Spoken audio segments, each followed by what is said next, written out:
My name is Emily Wilson, and at 28 years old, I thought I'd finally built a life my parents could be proud of. With my new promotion to creative director at one of Boston's top design firms, I was eager to share my success over Christmas dinner. That excitement shattered when my mother's cold voice delivered the words I'll never forget. "Don't come for Christmas, Emily. We'll just pretend we don't know you." Little did they know, rejection wasn't going to break me this time. I had something else planned entirely. Before I take you through what happened next, let me know where you're watching from in the comments below. Hit that subscribe button and stay with me through this journey of how I transformed the most painful rejection into something beautiful that changed everything. Growing up in Mapleton, Michigan was picturesque from the outside looking in. Our Victorian-style home with its perfectly maintained garden was featured twice in the local paper as part of the historical homes tour. My parents, Margaret and Robert Wilson, were pillars of the community. Dad ran the most successful law practice in town, while Mom served on every committee at church and headed the local historical society. They built a life based on appearances, tradition, and meeting all the right expectations.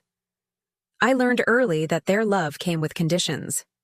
From the moment I could hold a crayon, I was drawn to colors and shapes while my parents pushed flashcards and educational toys my way. "Art is a hobby, Emily, not a future," became their mantra from the time I was 8, and proudly showed them a painting my elementary teacher had displayed in the school showcase. When my brother Michael was born 4 years after me, the contrast in how they treated us became impossible to ignore.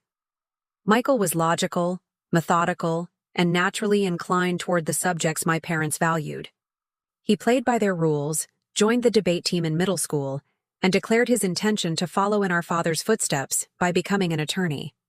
Every achievement of his was celebrated with dinner at the nicest restaurant in town, while my art competition wins were acknowledged with tight smiles and comments like, "That's nice, dear, but how are your math grades looking?" The biggest battle erupted during my senior year of high school. Despite having the grades to pursue any major, I chose to apply to art schools instead of pre-law programs. The arguments lasted for weeks. "You're throwing your life away on doodles," my father shouted during one particularly heated dinner. "We didn't raise you to be impractical." Mom was more subtle but equally devastating with her quiet disappointment and passive-aggressive comments about friends' children who were pursuing serious careers. Eventually, they relented, but their support came with constant reminders of their disapproval. They paid my tuition while making sure I understood what a financial burden my experimental phase was costing them. Every phone call home included questions about whether I'd considered switching majors. After graduating, with honors from one of the top design programs in the country, I moved to Boston, determined to prove that my path had value. The distance helped, giving me room to breathe and develop confidence in my choices. Starting as a junior designer at Merit Creative, I threw myself into building my career. Each small success felt like vindication. When I made senior designer, in just 3 years I called home excitedly only to have my father respond, "That's nice, but Michael just got accepted to law review." My achievements always seemed to arrive alongside one of Michael's milestones, and mine perpetually paled in comparison. Still, I persisted, finding fulfillment in my work even when validation from my family remained elusive. Last month's promotion to creative director at just 28 should have been the moment they finally acknowledged I'd made the right choice. It represented everything I'd worked toward, younger than anyone else who'd held the position before. I'd planned to share the news in person over Christmas, imagining perhaps foolishly that this achievement would finally be enough to earn their respect. The geographical distance between Boston and Mapleton gradually became emotional distance as well. Every visit home felt increasingly like stepping into a museum of expectations, where I was the exhibit that didn't belong. I maintained the relationship, with dutiful phone calls every Sunday and obligatory trips home for major holidays, each interaction draining more energy than the last. 3 years ago, everything shifted when I met Sam at a charity art auction where I'd donated a piece. Tall, with kind brown eyes and an easy laugh, Sam was there supporting his sister, a sculptor whose work was being featured. Our conversation, flowed effortlessly as we discussed everything from color theory to our shared love of old noir films. Unlike anyone I'd dated before, Sam came from a family that embraced creativity. His father was a retired English professor who wrote poetry, his mother a former dancer who now taught at a community center. The first time Sam invited me to a holiday gathering at his parents' home in Connecticut, I felt like I'd stepped into an alternate universe. His family's home was colorful and eclectic, filled with mismatched furniture and walls covered in artwork, photographs, and mementos from travels. Dinner wasn't a formal affair with perfect place settings, but a boisterous gathering where everyone helped in the kitchen, conversations overlapped, and genuine laughter filled every room. Nobody asked about my career prospects or salary. Instead, they wanted to see photos of my recent projects and share stories about their own creative endeavors. The contrast with my own family gatherings was stark and painful. My parents' holiday dinners were orchestrated performances with polished silver, conversation topics as carefully curated as the menu, and an undercurrent of judgment flowing beneath every interaction. While Sam's family embraced me immediately, as one of their own, my last few visits home made it clear the gap between my parents and me was widening. 2 Christmases ago, I brought them a custom-designed art book featuring local historical buildings, spending weeks photographing and creating illustrations of the landmarks my mother treasured through her historical society work. She flipped through it briefly before setting it aside to fawn over the standard department store tie and cufflinks Michael had purchased for our father. Last Thanksgiving was even worse, with Michael announcing his engagement to Allison, a woman who seemed laboratory created to impress my parents. She was a dental hygienist from a good family with the right connections, who taught Sunday school and chaired the Young Professionals Committee at their church. My mother immediately launched into wedding planning mode while my father clapped Michael on the back, declaring, "Now that's how you build a proper future." The silent comparison to my choices hung in the air like a thick fog. The final breaking point came during my visit 3 months ago. I'd flown home for my father's 60th birthday, bringing an original painting I'd created of the lakeside cabin where we'd spent summers when Michael and I were young. As my father unwrapped it, his expression shifted from anticipation to barely concealed disappointment. "Still drawing pictures for a living, I see," he commented, setting the painting aside without even a thank you. Something in me snapped. "I don't draw pictures, Dad. I'm a professional designer who just led a campaign that increased client revenue by 30%. My work matters." My mother quickly interrupted with, "Let's not discuss business at a birthday celebration," effectively dismissing both my work and my defense of it. I left the next morning earlier than planned, and the silence that followed was broken only by Michael's occasional text updates about wedding plans and half-hearted invitations to be more involved. Though he never openly criticized me, his complacency in our parents' behavior felt like its own form of betrayal. I tried convincing myself that the distance was mutual and necessary, but part of me still longed for the approval I'd been seeking my entire life. When I received the promotion to creative director, overseeing a team of 15 designers and handling our agency's most prestigious accounts, I thought perhaps this tangible evidence of success might finally bridge the gap. After discussing it with Sam, who had been gently encouraging me to set boundaries with my family, I decided to make one more effort at connection. This Christmas would be different. I would bring Sam home to meet everyone properly and share my professional achievement. In person. The announcement would be impossible to dismiss, and seeing me with someone who valued and supported my choices might help my parents understand the life I'd built. I spent weeks planning perfect, thoughtful gifts. For my father, I commissioned a custom leather portfolio from a renowned artisan, embossed with his monogram and filled with personalized stationery. For my mother, I designed a family tree illustration incorporating historical elements of Mapleton that celebrated her dedication to preserving local history. For Michael and Allison, I created custom wedding invitation designs as an early engagement gift. Most significantly, I hired a well-known local artist my parents had often admired to paint a portrait of our family home as it appeared in the Historical Society's oldest photographs.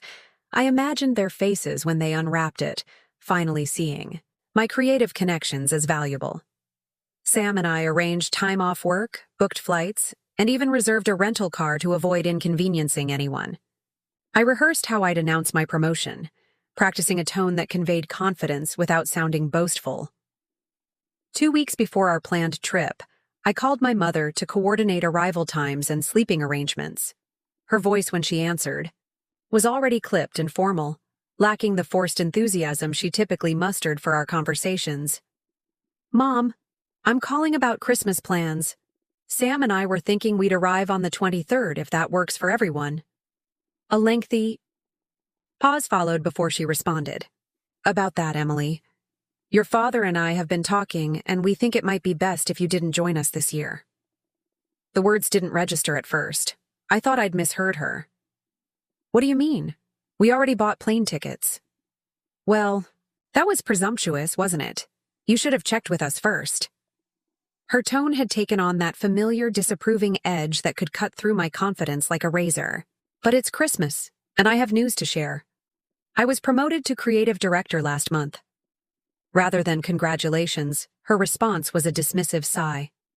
"Emily, when are you going to get serious about your future? These little design jobs aren't a real career. Your father and I had hoped you'd have outgrown this phase by now." My hand tightened around the phone. "It's not a little design job, Mom. I'm leading the creative department at one of the top firms in the country. And bringing that young man with you? The one with the artist family? We've heard all about his background from the Thompsons' daughter who lives in Boston. He's not exactly the sort of influence that's going to help you find your way back to sensible choices." I couldn't believe what I was hearing. They'd been checking up on Sam through their social network, rather than simply asking to know more about the person who made me happy. "Sam is amazing and supportive, which is more than I can say for how you're acting right now." My mother's voice turned ice cold. "That's exactly the attitude problem we're concerned about. Your father and I think you need time to reconsider your priorities. Don't come for Christmas, Emily. We'll just pretend we don't know you until you're ready to be the daughter we raised you to be." The phone nearly slipped from my hand. "You're uninviting me from Christmas because you don't approve of my career and boyfriend? We're giving you space to think about what kind of future you really want. Michael and Allison will be announcing their wedding date at Christmas dinner, and Reverend Phillips's son will be joining us.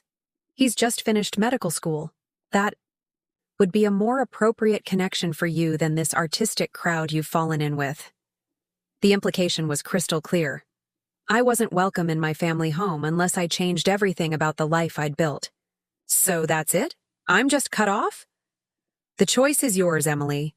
When you're ready to take a more appropriate path, we'll welcome you back. Until then, it's better this way. Less awkward for everyone." The call ended shortly after, leaving me standing in my apartment, phone still clutched in my hand, feeling as though the floor had disappeared beneath me. The carefully wrapped gifts sat in the corner, my excitement about sharing my achievements replaced by the most profound rejection I'd ever experienced. My own parents had just disowned me for the crime of being successful on my own terms.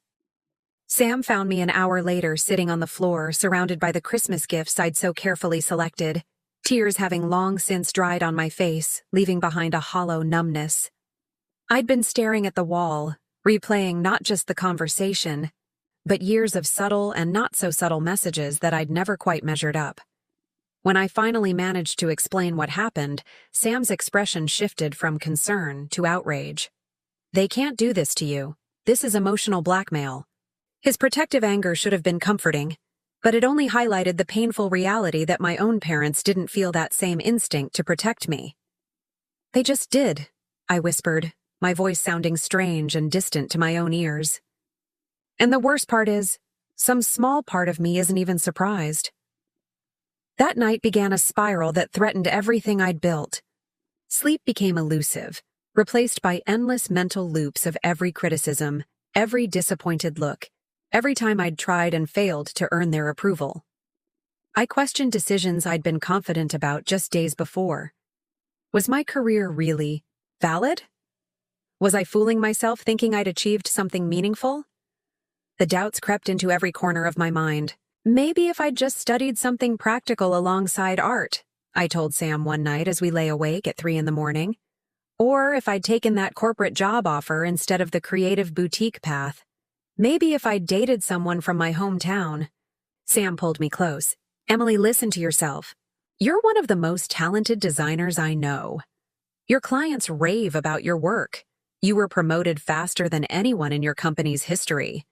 And you're talking about giving that up for people who can't see your value. But rationality couldn't penetrate the emotional wound.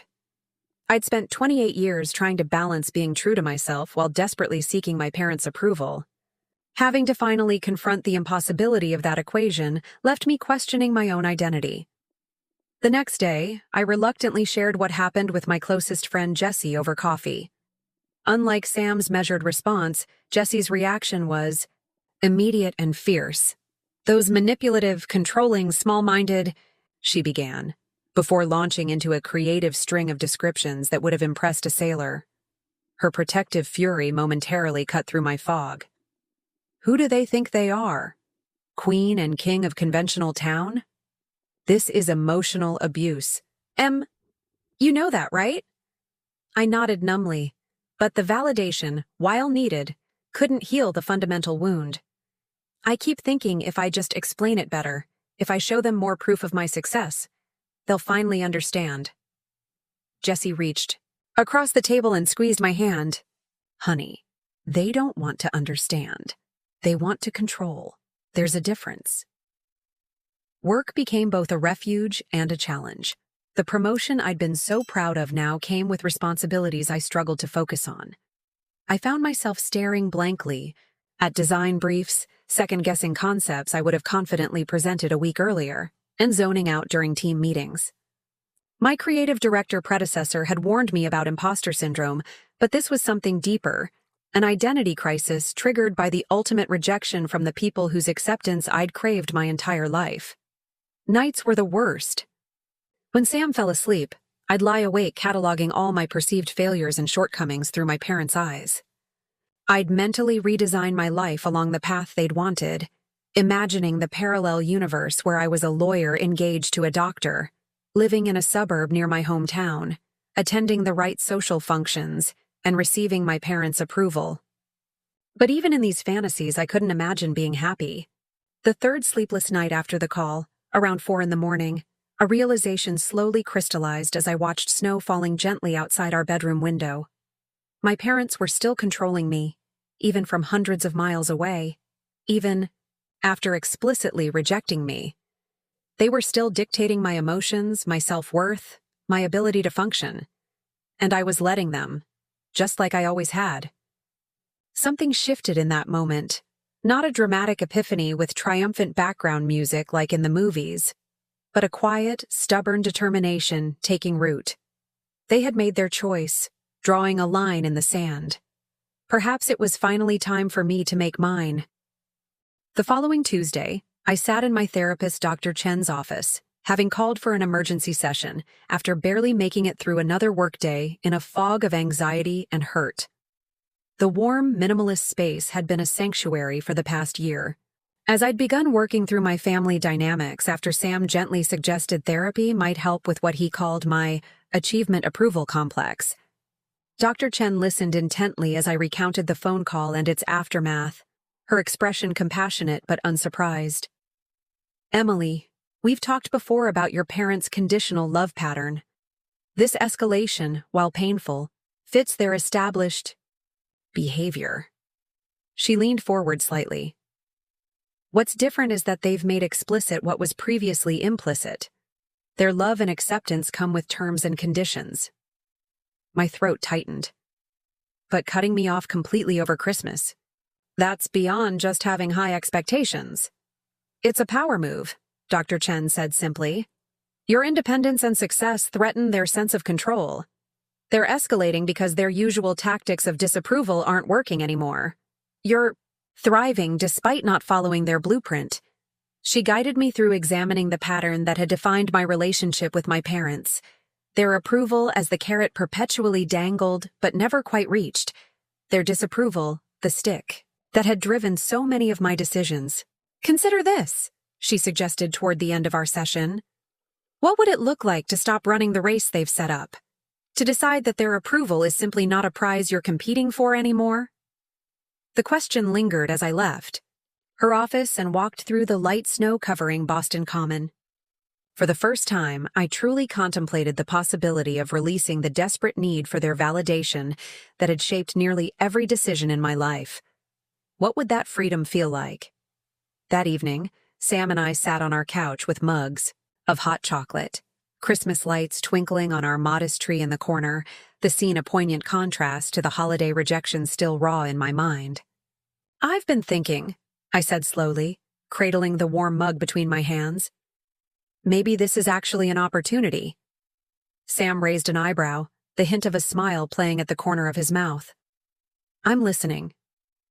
All my life, I've been trying to earn love that apparently comes with prerequisites I can never meet. What if, instead of trying to change their minds about me, I focus on creating the kind of Christmas that actually reflects who I am and what I value?" As I spoke, the idea took clearer shape. Christmas has always been this performance at my parents' house. The right clothes, the right conversations, walking on eggshells to avoid criticism. What if we created something completely different? Something authentic and meaningful? Sam's smile widened. "What exactly are you thinking?" "I'm not sure yet, but something that uses my skills for good. Something that creates connection instead of judgment." That night, instead of ruminating on rejection, I found myself researching community organizations in Boston. A local news article caught my attention. The Riverside Community Art Center was struggling to stay open after budget cuts. They primarily served children from low-income neighborhoods, providing arts education that was being eliminated from public schools. Their holiday program had been canceled due to lack of funds, disappointing dozens of families who relied on their services. At 3 a.m, I sat upright in bed, the full concept crystallizing with such clarity that I couldn't wait until morning to sketch it out. I carefully slipped out from under Sam's arm and padded to my home office, turning on the desk lamp and beginning to outline a plan. By sunrise, I had pages of notes and preliminary designs for Create Christmas, a community celebration of art and connection. The vision was an interactive holiday art event where children could create pieces alongside professional artists, culminating in a gallery exhibition of their work. It would provide the arts exposure the kids were missing, create beautiful holiday memories, and potentially raise awareness and funds for the struggling center. When Sam found me surrounded by sketches and notes, my eyes tired but bright with purpose, he recognized the creative fire that had been missing since the phone call with my mother. "You look like yourself again," he said, kissing the top of my head. "So instead of going to your parents' house for Christmas, we bring Christmas to people who will actually value it," I finished. And in the process, I stopped letting my parents dictate what the holidays, or my life, should look like. For the first time in days, I felt the heaviness lifting from my chest, replaced by something I'd almost forgotten. Genuine excitement.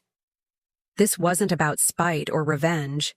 It was about reclaiming my narrative and using my rejection as a catalyst for creating something meaningful. The path forward wasn't about earning my parents' approval anymore. It was about finally, truly, approving of myself. The next morning, I contacted Sophia Mendez, the director of the Riverside Community Art Center, to pitch my idea. Her initial skepticism quickly gave way to cautious excitement as I outlined what I envisioned. "This sounds amazing, Emily, but I have to be honest. We have no budget for something like this. We can barely keep the lights on through January." I smiled, feeling more confident than I had in weeks. "That's where my connections come in. I just need your space and your trust." That afternoon, I created a project brief, just as I would for any client at work, but this campaign was personal. I started reaching out to vendors, suppliers, and fellow artists I'd connected with throughout my career. The response was overwhelming. Companies that normally required months of advance booking made exceptions when they heard the story. Design colleagues volunteered their services. Local restaurants offered to cater. Even my firm's printing partner agreed to produce all materials at cost. Sam threw himself into the project with characteristic enthusiasm, leveraging his connections in the local art community to secure donations of supplies and commitments from respected artists to participate. His sister Julia, the sculptor whose exhibit had brought us together, immediately offered to lead a clay ornament workshop for the children. My friend Jessie, who worked in PR, created a social media strategy and began reaching out to local press contacts. "This is going to be bigger than you planned," she warned me with a grin after securing interest from Boston's largest lifestyle magazine.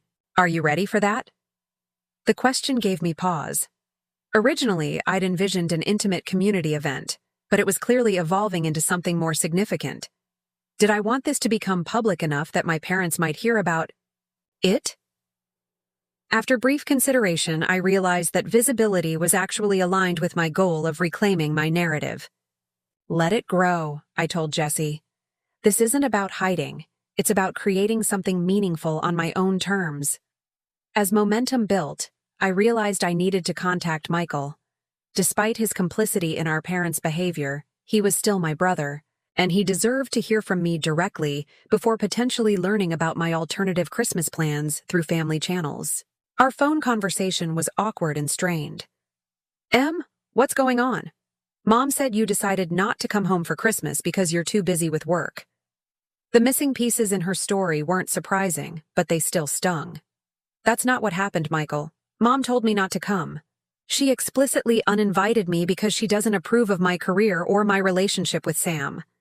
Silence stretched between us before he responded. "That doesn't sound right. Why would she do that?" "Because I'm not following the life plan they created for me. Because I'm building a life that makes me happy instead of the one they wanted." I explained the full conversation, hearing his sharp intake of breath when I quoted our mother's "pretend we don't know you" comment. "I had no idea," he said finally, his voice smaller than I'd heard it since we were kids. "They told everyone you couldn't make it because of a big work project. They even seemed sad about it." The revelation that they were actively creating a false narrative to save face wasn't shocking, but it clarified my next step. "Michael, I'm sending Christmas cards to the extended family. Not to call Mom and Dad out, but because I want everyone to know they're welcome at the event I'm organizing in Boston, including you and Allison." I described the community art celebration, hearing the conflict in his silence. "I don't know, Em. If I show up there instead of being at their house, then you'd be supporting your sister," I finished. "But I understand if that's not a choice you're willing to make. We all have to decide what we can live with." After ending the call, I designed formal holiday cards for our extended family members, grandparents, aunts, uncles, cousins, explaining my new Christmas plans and extending an open invitation to the event. The cards were beautiful, professionally printed on premium stock with original artwork I'd created specifically for the occasion. I was careful to frame everything positively, making no mention of being uninvited from the family gathering.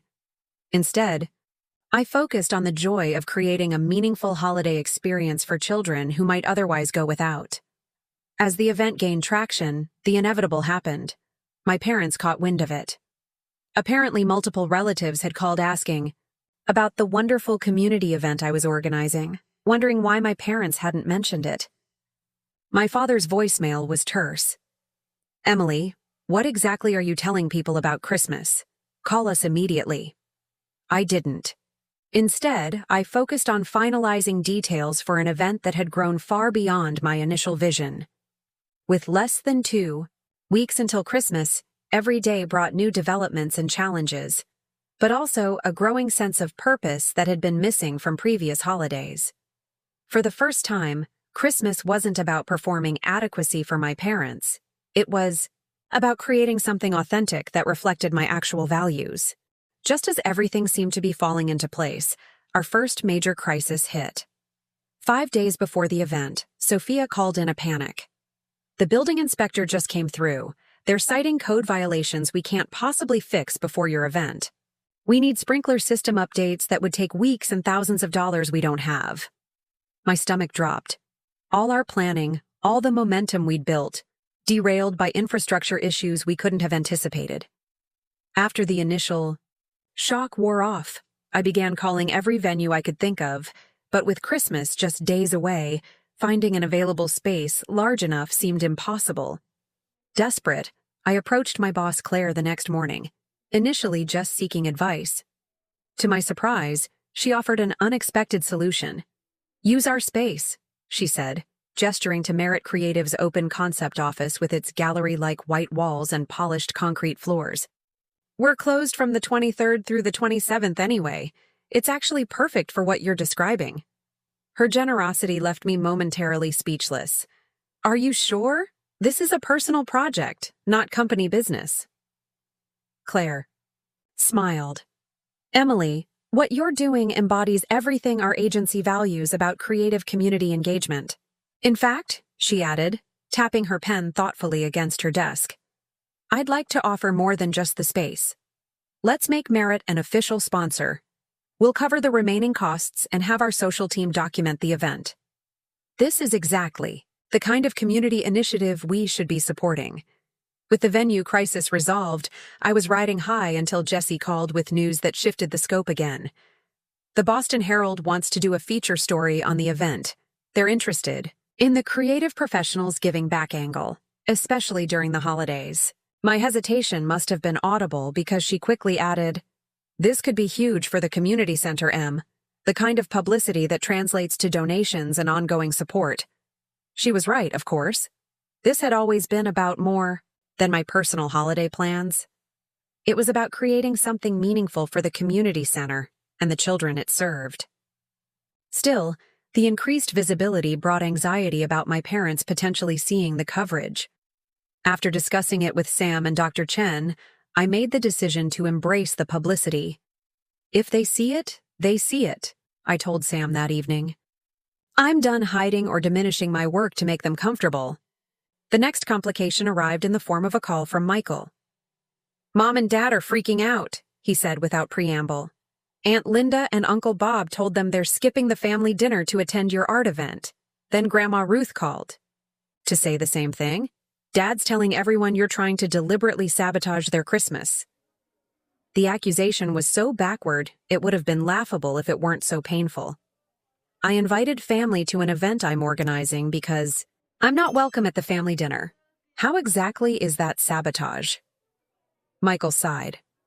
"I know, it's ridiculous.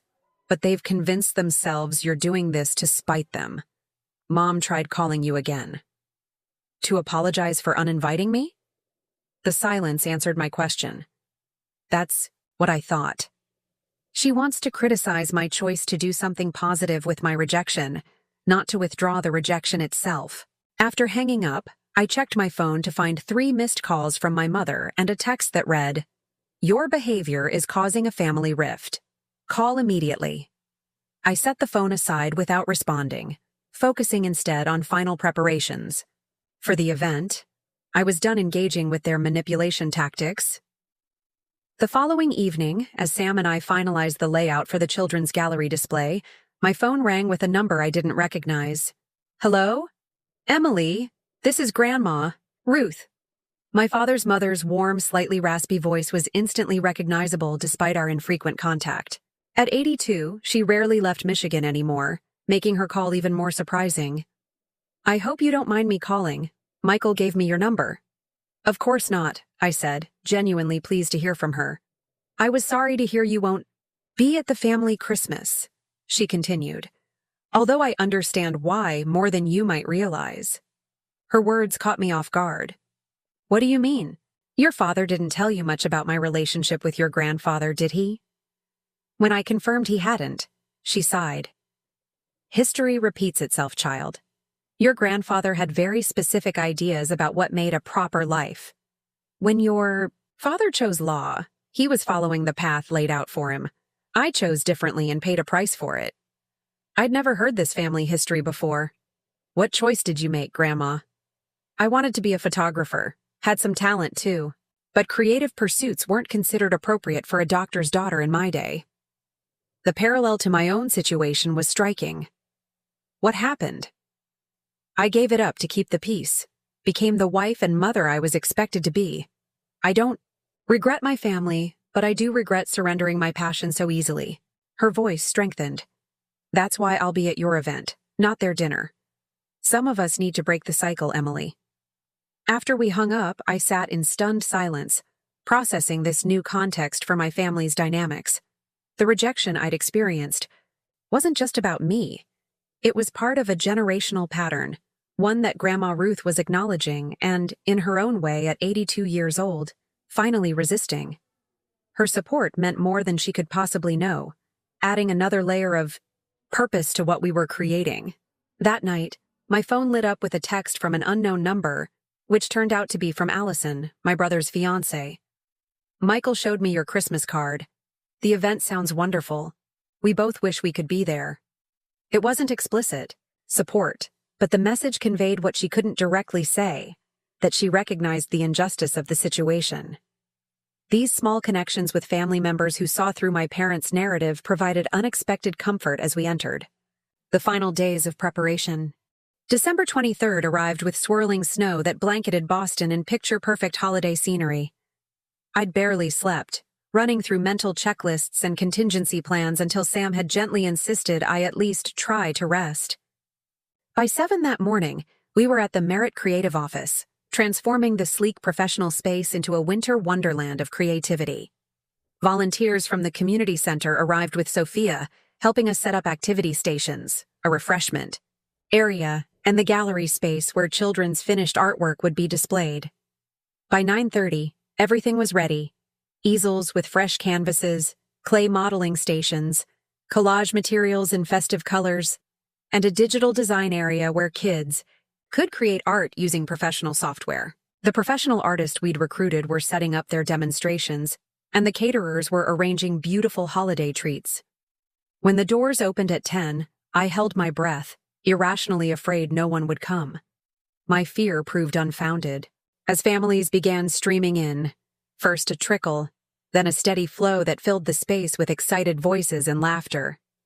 Children's faces lit up as they moved from station to station, creating holiday cards, ornaments, paintings, and digital designs. The professional artists were wonderful, treating each child's creative efforts with genuine respect and encouragement. "This is amazing," Sophia whispered, as we watched a renowned sculptor patiently helping a 7-year-old shape clay. "Some of these kids have never held a paintbrush before, and they're getting guidance from Boston's top artists." Around noon, I spotted a familiar figure by the entrance, my boss Claire, accompanied by several board members from our firm. "Hope you don't mind us crashing," she said. "When I told the board what you'd organized, they wanted to see for themselves." The board chair, a normally serious man in his 60s, was beaming as he watched the activities.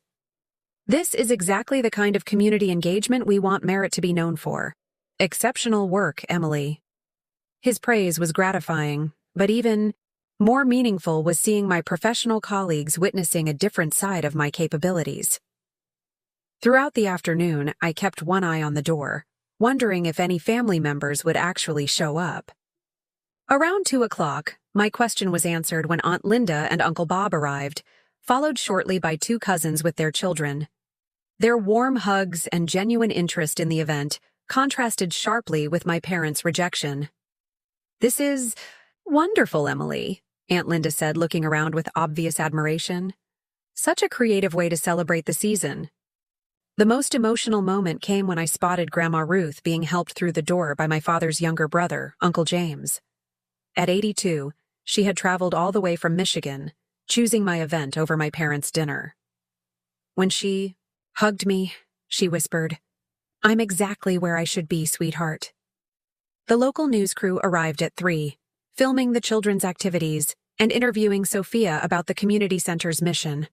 When they asked to speak with me as the IE event organizer, I briefly panicked, knowing the coverage would likely reach my parents. With a deep breath, I stepped forward and spoke candidly about wanting to create a meaningful holiday celebration that highlighted the importance of arts education and community connection. Just as the interview concluded, a commotion at the entrance caught my attention. Michael and Allison stood awkwardly in the doorway, looking uncertain but determined. Our eyes met across the room, and for a moment I feared they'd come to criticize or create conflict. Instead, Michael gave a small, apologetic smile and a shrug that spoke volumes. They had chosen to come, knowing what it might cost them with our parents. As the event reached its culmination, the children gathered to present their artwork in the gallery section we'd created. Parents and community members moved through the display, admiring each piece with genuine appreciation. Watching their proud faces as they explained their creative choices was more fulfilling than any family dinner I'd ever attended. Impulsively, I stepped up to address the gathered crowd, something I hadn't planned, but suddenly felt necessary. "Thank you all for making this day so special," I began, finding my voice stronger than expected. The holidays are about finding meaning and connection, sometimes in unexpected places. Today, I found both in this room, watching creativity build bridges between people who might never have met otherwise. Every child is an artist at heart, just waiting for someone to take their vision seriously. Thank you for being those people. Today, the applause was warm and genuine, filling the space with affirmation I hadn't realized I needed. As people began mingling again, Sophia approached with tears in her eyes. The Herald reporter told me they've already received calls from readers wanting to donate to the center. This could literally save our programs. That alone made everything worthwhile. As the crowd thinned around 5 o'clock, I was helping a small girl put the finishing touches on her painting when Sam appeared at my side, his expression a mixture of concern and warning. "Emily," he said quietly, "your parents are here." My head snapped up to see my mother and father standing just inside the entrance, looking simultaneously out of place and imposing in their formal winter coats. My heart hammered in my chest as I excused myself from the little artist and made my way across the room, feeling like I was moving through molasses. Whatever came next, I was determined to protect the joyful atmosphere we'd created. This confrontation wouldn't overshadow what we'd accomplished today. The moment stretched between us, me in paint-splattered jeans and an oversized sweater, them impeccably dressed as though attending a formal dinner rather than an art event for children. My father spoke first, his voice lower than usual. "Your grandmother refused to come to Christmas Eve dinner unless we came to see this event of yours first." Not exactly a warm opening, but I appreciated his honesty about their motivation. "Well, you're here now," I replied, working to keep my tone even. "Would you like to look around?" My mother's eyes darted to where Michael and Allison were helping, children with a collage project, betraying her surprise at their presence. "I see you've managed to divide the family quite effectively," she said, the familiar disapproving edge creeping into her voice. Before I could respond, Grandma Ruth appeared at my side, her small frame somehow commanding as she addressed her son and daughter-in-law. "Margaret, Robert, I'm glad you came. Now you can see for yourselves what your daughter has created instead of making assumptions." Her presence gave me courage I might not have found otherwise. "Mom, Dad, this event isn't about dividing anyone. It's about creating something meaningful after being told I wasn't welcome at home." My father's expression shifted slightly, discomfort flickering across his features. "Your mother was upset. Perhaps things were said in the heat of the moment that were stronger than intended."